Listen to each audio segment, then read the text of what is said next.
Paris, the city of light, where every cobblestone street seems to hold endless stories of love and hope. Under the brilliant glow of the Champs-Élysées golden lights, amidst luxurious boutiques and bustling crowds, Clara Bennett lived a simple yet meaningful life. At 27, she devoted her passion and time to working for a nonprofit organization, helping the homeless who struggled with life's adversities. Though busy with work, Clara never let go of her hope for a brighter future, not only for those she helped, but also for herself. In her small apartment nestled in a quiet neighborhood, Clara often sat by the window, her gaze dreamy as she looked toward the glowing Eiffel Tower, imagining her unfinished dreams. That evening, Clara was tasked with organizing a fundraising gala at the Ritz Paris. The grand ballroom, adorned with crystal chandeliers and white roses, was filled with Paris's most prominent figures, from accomplished business people to talented artists. Clara, dressed in a modest yet elegant evening gown, quietly managed every detail to ensure the event's perfection. Among the crowd, a man in a wheelchair caught her attention. He was James Fairchild, a renowned millionaire known for his generous philanthropic contributions, but rarely seen in public. His handsome face, tinged with a quiet sadness, held Clara's gaze. James, who was accustomed to keeping his distance from others, noticed Clara's look. Though familiar with attention, there was something different about her gaze. Not curiosity or pity, but genuine warmth. He nodded slightly in acknowledgement, a small gesture that conveyed his refined and captivating demeanor. As the gala transitioned to the auction segment, Clara, busy reviewing her list, accidentally dropped a few papers onto the floor. She bent down to retrieve them, and at that moment, James approached her. He leaned forward, picked up one of the sheets, and gently handed it to her with a warm smile. "Is this your?" James asked, his voice deep and courteous. Clara looked up, slightly flustered, yet composed. "Thank you," she replied, her eyes meeting his in a brief but meaningful moment. Their brief exchange was simple, but Clara felt something unique about James. Beyond the aura of power that surrounded him as a millionaire, there was a rare gentleness and serenity in him. James, who had long built walls around himself, was unexpectedly moved by the connection he felt with the young woman. Amidst the opulence, Clara's sincerity and simplicity touched him in a way he hadn't anticipated. That evening, as Paris's lights twinkled outside his hotel window, James sat quietly in his luxurious suite. Clara's image, her warm smile and the passion in her eyes, lingered in his mind. He realized that their encounter was more than just coincidence. It could be the beginning of something much greater, not only for him, but also for Clara. And so, in the heart of radiant Paris, two people from vastly different worlds shared their first moment of connection. A gentle yet profound encounter, like a tiny spark flickering amidst the complexities of life. Welcome to today's story. Let us know which city you're watching from. Don't forget to subscribe to our channel to never miss out on meaningful stories like this one. Paris, with its tree-lined streets and the soft melodies drifting from roadside cafes, became the backdrop for the growing bond between Clara and James. Charity events served as the natural bridge connecting them. Clara, with her dedication and compassionate heart, stood out amidst the glittering lights and opulent attendees. James, though a discreet presence, found himself drawn to her enthusiasm and genuine care for others. One evening, during a charity auction at an art gallery, Clara was busy coordinating the event. She noticed James seated quietly in a corner, his gaze contemplative as he watched the crowd. However, when an elderly guest approached to greet him, Clara realized something was amiss. James's wheelchair seemed to have malfunctioned, leaving him unable to move, and no one around seemed to notice. Without hesitation, Clara stepped forward. "James, are you all right?" she asked, her voice gentle yet filled with concern. James looked up, his eyes revealing a hint of surprise. "The wheelchair is stuck. I can't move," he admitted, his tone calm but tinged with a trace of discomfort. Clara crouched down to inspect the issue and quickly adjusted the wheel. "It's just a minor glitch," she said with a reassuring smile. Once everything was fixed, she gave the wheelchair a gentle push to help him out of the predicament. "You're good to go now." James looked at her, and for the first time, a genuine smile lit up his face, a rare occurrence. "Thank you, Clara. Not everyone notices these little things." "Taking care of others is what I do," Clara replied, though she felt an inexplicable joy seeing him at ease. From that moment, an unspoken connection seemed to form between them. James began attending charity events more frequently, not out of obligation, but because he knew Clara would be there. Her presence brought him a sense of ease and comfort he seldom experienced in his world. One late afternoon, during a charity picnic organized for underprivileged children in the Parisian suburbs, Clara and James sat together on a wooden bench. The children played and laughed nearby, and Clara watched them with tender eyes.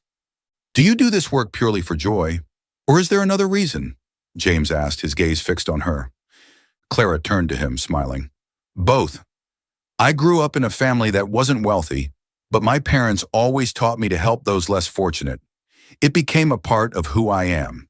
And I also have my own dreams, even if they seem small." James raised an eyebrow, intrigued. "What dreams?" Clara's eyes lit up as she spoke.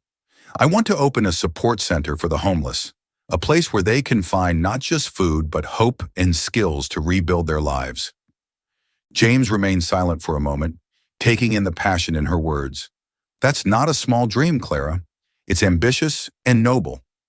She chuckled softly, her cheeks tinged with a hint of blush. "What about you, James? What makes you happy?" He paused, his eyes drifting toward the horizon.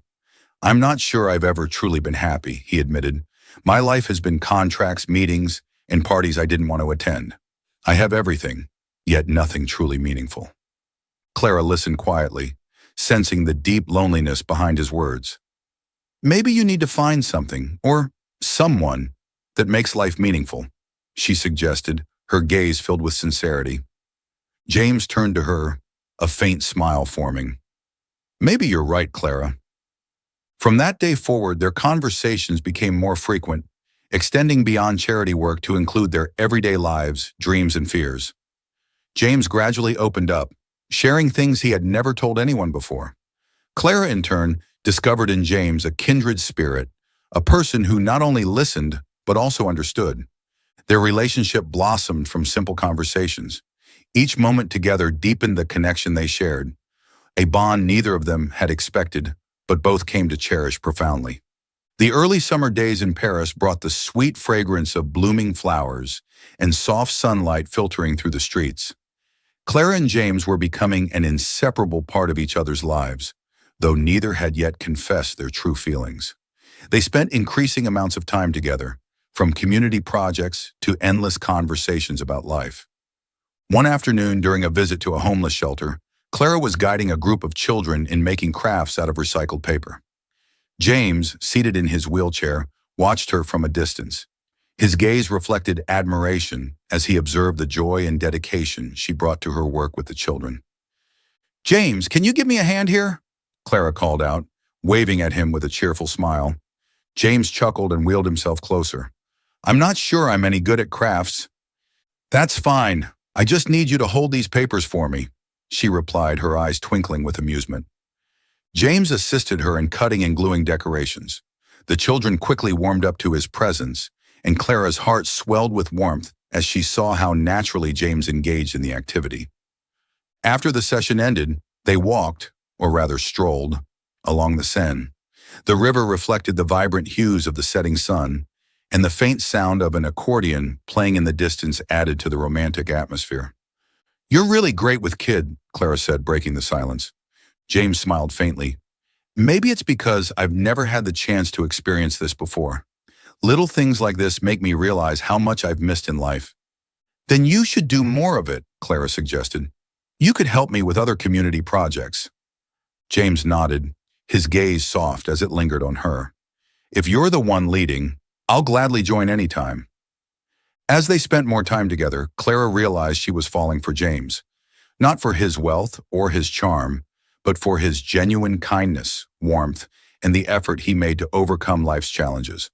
Every time he smiled or listened intently to her dreams, she felt an undeniable connection. Yet James kept a certain distance. A persistent worry gnawed at him, the fear that his paralysis would impose too many difficulties on Clara in the future. One evening, after attending a charity gala, they sat together on a bench near the Eiffel Tower, its golden lights casting a soft glow over them. Clara, there's something I need to say, James began, his voice low and thoughtful. Clara tilted her head, her eyes focused on him. Go ahead. James hesitated, his gaze dropping to the ground. I know you're an incredible person, and I truly cherish what we've shared, but I don't want you to feel burdened by my limitations. Clara remained silent for a moment before gently placing her hand over his. James, I don't care about what you think are limitations. I love the way you see the world, the way you help others, and the way you make an effort without needing to impress anyone. That means more to me than anything else.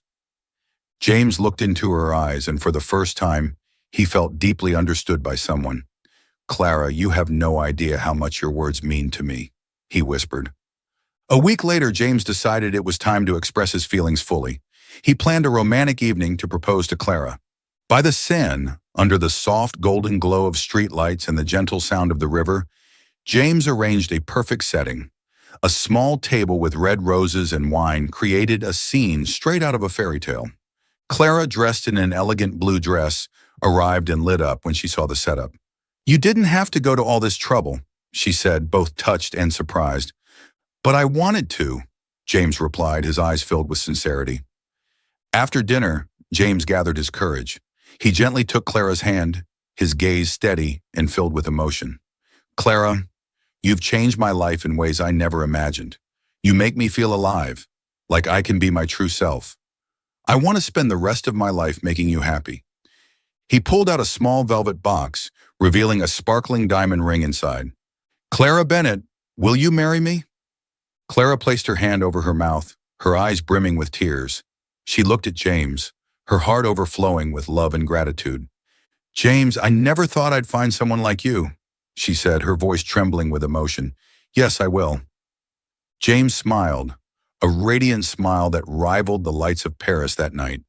He slipped the ring onto her finger, and they embraced tightly. Applause broke out in the distance.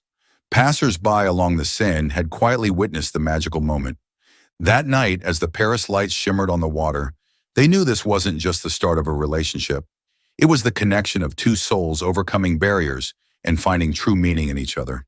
In the days leading up to the wedding, Clara found herself more anxious than ever. The dazzling lights of Paris seemed incapable of easing the unease in her heart. Whispers from friends, family, and even passing acquaintances cut into her like sharp blades, reaching the deepest corners of her thoughts. Clara, are you sure about this? Her mother asked one evening, sitting at the kitchen table, her gaze serious. James is a good man. I won't deny that. But you have to think about the future. Someone like him. Can he truly give you a happy and fulfilling life? Clara lowered her head, feeling that her mother's words were both right and wrong. I love James for who he is, not for his circumstances, she replied, though her voice betrayed a hint of doubt. Even her best friend Emily, who had always supported her, began to raise concerns. Clara, have you thought about this long term? I just want to make sure you won't regret this. These words lingered in Clara's mind, gnawing away at her confidence. She couldn't stop questioning herself. Would she be strong enough to face the challenges ahead? Could love truly overcome every obstacle, as she had once believed? James, though he didn't speak of it, sensed the growing distance between them. During their recent meetings, Clara's smiles had become rarer, and her gaze often seemed lost. He knew it was time to reveal the truth he had kept hidden for so long. One late evening, James invited Clara to his mansion. The large room was warmly lit, casting a gentle glow that contrasted with the tension hanging in the air. Sitting in his familiar wheelchair, James looked at Clara with a mix of apprehension and resolve. Clara, I need to tell you something, James began, his voice deliberate and serious. I don't know how else to say this, so I'll just say it outright. I'm not actually paralyzed. Clara's eyes widened, her lips parting as if to speak, but no words came out. What do you mean? She finally whispered, her voice barely audible. James exhaled deeply, his gaze falling to the floor. I created this facade years ago, after being betrayed by people I trusted, friends, business partners, even someone I once loved. I felt I couldn't trust anyone anymore. The wheelchair became a shield, a way to protect myself from those who only wanted to be close to me for my wealth or status. Clara stepped back, the ground beneath her feet seeming to give way. You're saying that everything I've seen has been a lie? That you've been deceiving me from the very start? James lifted his head, his eyes filled with pain. No, Clara. Everything between us has been real. I've never pretended about my feelings for you, but I was afraid that if you knew the truth, you'd leave me. Tears streamed down Clara's face as she shook her head. James, I didn't love you because of your wealth or because you were in a wheelchair. I loved you for who you are. But this is too much. How can I trust you now, knowing you've kept such a massive secret from me?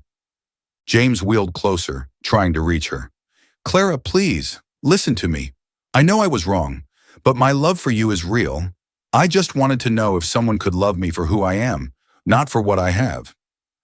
Clara left James's mansion that night, her heart heavy with confusion and hurt. In the days that followed, she avoided him, drowning in a storm of emotions. Though the wedding preparations continued, Clara felt as if her heart were breaking piece by piece. The wedding day arrived, and Paris gleamed under the early spring sunlight. The church was adorned with white roses, a symbol of purity and true love.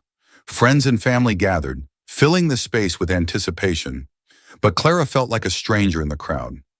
As she walked down the aisle, Clara saw James standing at the altar, looking dashing in his tailored suit. His eyes followed her every step, filled with love and remorse. Yet in Clara's mind, the questions about truth and deception swirled relentlessly. As the priest began to recite the vows, James suddenly interrupted. Wait, he said, his voice cutting through the silence of the room. Clara, I can't let you step into this marriage without being absolutely certain. I know I've hurt you, and if you need more time, I'll wait. But I need you to know that I love you more than anything in this world. Clara stood frozen, tears streaming down her face. Her heart felt torn in two. She looked at James, the man she loved, but also the man who had deceived her.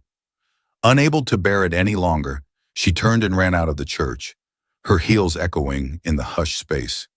James could only watch, despair etched on his face. He knew he had shattered Clara's trust, and now all he could do was wait, hoping that their love might withstand this trial. Clara stood outside the church under the brilliant Paris sunlight, but her heart felt cold. She didn't know what to do next. Could she forgive James and rebuild their relationship? Or was this the end of their love story? Are you still following their story? Let us know your thoughts in the comments. Your feedback is invaluable to us.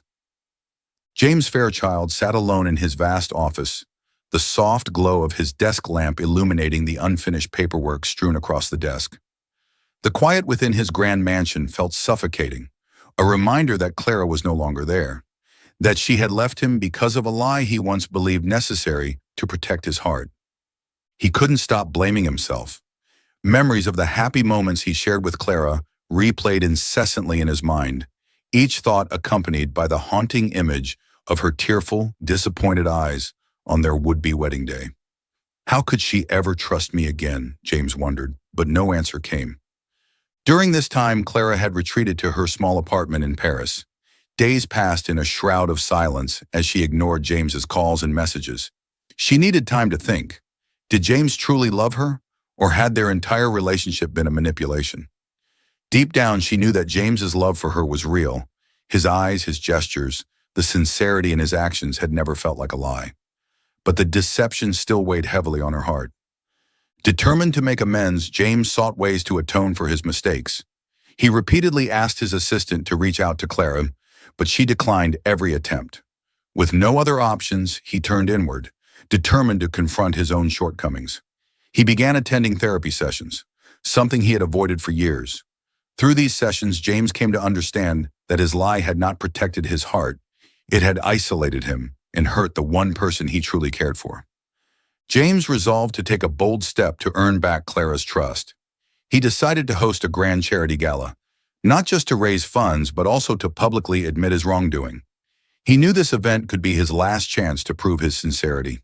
That evening, the Ritz Paris sparkled under the glow of chandeliers, its grandeur reflecting the anticipation of all the distinguished guests in attendance. Philanthropists, business leaders, and influential figures filled the grand hall. eager to see what the elusive James Fairchild had planned. Behind the curtains, James adjusted his perfectly tailored black suit, his hands trembling slightly as he took a deep breath. This wasn't just another public appearance. It was a moment of reckoning. He was about to lay his soul bare, to Clara, to the public, and to himself. When the MC introduced him, James stepped onto the stage. But it wasn't his speech that stunned the audience. It was the sight of him walking unaided, his steps steady across the polished wooden floor. Gasps rippled through the hall like a wave. "Is he walking? I thought he was paralyzed. How could this be? Was it all a lie?" James paused in the center of the stage, the bright lights casting a spotlight on him. His gaze swept over the crowd, their faces a mixture of confusion, shock, and curiosity. He raised a hand, silently asking for quiet, and the murmurs gradually subsided. "Ladies and gentlemen," James began, his voice calm yet tinged with emotion, "I know many of you are wondering why I am walking tonight when I have spent years confined to a wheelchair. You have every right to question me, and tonight I intend to give you the truth." The audience hung on to his every word, the room so silent that even a whisper could have been heard. "The truth is simple," James continued, his voice faltering slightly. "I am not actually paralyzed. I have lived with a lie I created to protect myself. After years of betrayal and heartache, I used the wheelchair as a shield, a way to guard myself from those who sought to take advantage of me, to use me for my wealth and status." He paused, his eyes scanning the audience, then landing on a familiar figure at the back of the hall. Clara stood there, her face a mix of disbelief and pain, her eyes shimmering with unshed tears. "But the worst thing this lie has done," James continued, his voice breaking, "is hurt the woman I love more than anything in this world. Clara Bennett." He took a shaky breath and directed his words toward her, his eyes pleading. "Clara, I know I don't deserve your forgiveness. I know I've shattered your trust. But I need you to know that my love for you is real. Every moment we shared, every word I said to you, it was all from my heart.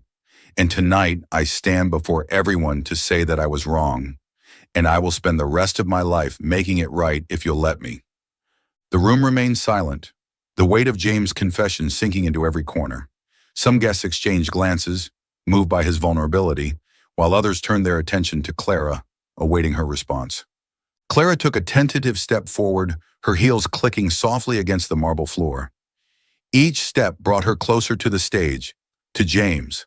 The crowd parted as she approached, their whispers hushed.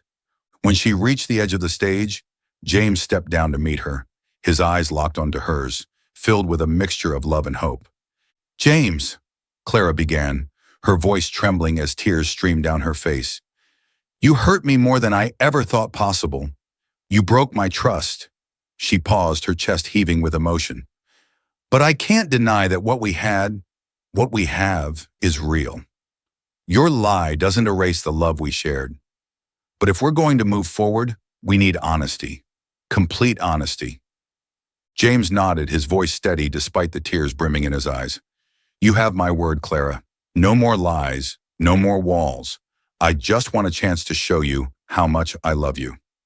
The crowd erupted into applause as Clara placed her hand in James', her expression softening as she whispered, "Then let's try again." The tension in the room dissipated, replaced by a collective sense of relief and joy. That night, James and Clara didn't just find their way back to each other. They proved that love, when built on honesty and vulnerability, could withstand even the deepest wounds. Their journey wasn't over, but they had taken the first step toward healing, together. The night in Paris shimmered with the warm glow of golden lights. Clara stood by the Seine, the place that had witnessed James's proposal. She gazed at the water, its surface reflecting the soft moonlight, her emotions a tumultuous mix of anger, love, and hope. She knew that tonight's meeting would decide the future of their relationship. Behind her, James approached with steady but cautious steps. Seeing him walking, no longer confined to his wheelchair, felt both unfamiliar and familiar. He stopped a few feet away, his eyes filled with remorse. "Clara," he called softly, his voice trembling with sincerity. Clara turned to face him. Their eyes met, and for a moment, time seemed to stand still. "James," she began, her tone calm but resolute, "I need to know if you truly understand the gravity of your mistake." James nodded and took a deep breath. "I do, Clara. I used lies to protect myself, but in doing so, I hurt the one person I love the most. I won't make excuses for what I did, but I need you to know that my love for you has always been real, from the very beginning." Clara closed her eyes, letting his words wash over her. When she opened them, her gaze was firm. "James, I still love you, but if we're to move forward, we need to rebuild from the ground up. No more secrets, no more facades. I need honesty and trust." James stepped closer and gently took her hands in his. "I promise, Clara. I'll spend the rest of my life proving I'm worthy of your love." Her expression softened and she nodded slightly. "Then let's start again." 1 month later, Clara and James exchanged vows in an intimate garden wedding just outside Paris. It was not a lavish affair, but a warm, simple gathering of close friends, family, and those they had helped through their charitable work. Clara wore a minimalist white dress, her hair elegantly pinned back, exuding natural beauty. James, in a navy blue suit, couldn't hide his joy as he watched her walk down the aisle, adorned with scattered flowers. His eyes never left hers, brimming with love and gratitude. When Clara placed her hand in his, James whispered, "You're even more beautiful than I ever imagined." Clara smiled, her eyes reflecting the trust they had rebuilt. During their vows, James's voice cracked with emotion.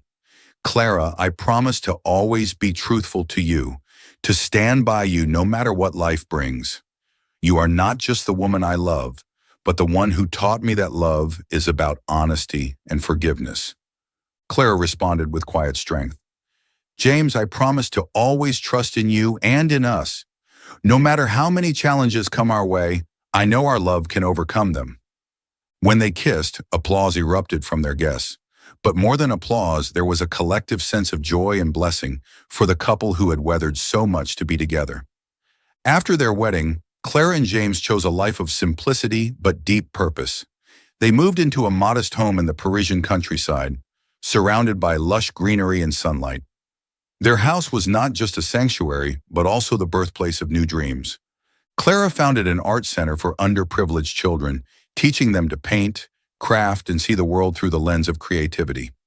James not only provided financial support, but also actively participated in the classes, teaching the children about compassion and the importance of giving back. One day while they were organizing the children's artwork, James chuckled. "You know, every one of these paintings feels like a piece of my life. Each brushstroke tells a story, an emotion, and you're the one who brought this to them, and to me." Clara smiled, gently placing her hand on his shoulder. "And you gave me the strength to do it, James. We're a team." Life was not without its challenges. There were tiring days, moments of disagreement, but they never let misunderstandings linger. James often reminded Clara, "I lost you once. I'll never let that happen again." Clara, true to her word, always supported James. Whenever he felt overwhelmed by work or societal pressures, she reminded him that his worth lay not in his possessions, but in how he loved and contributed to the world.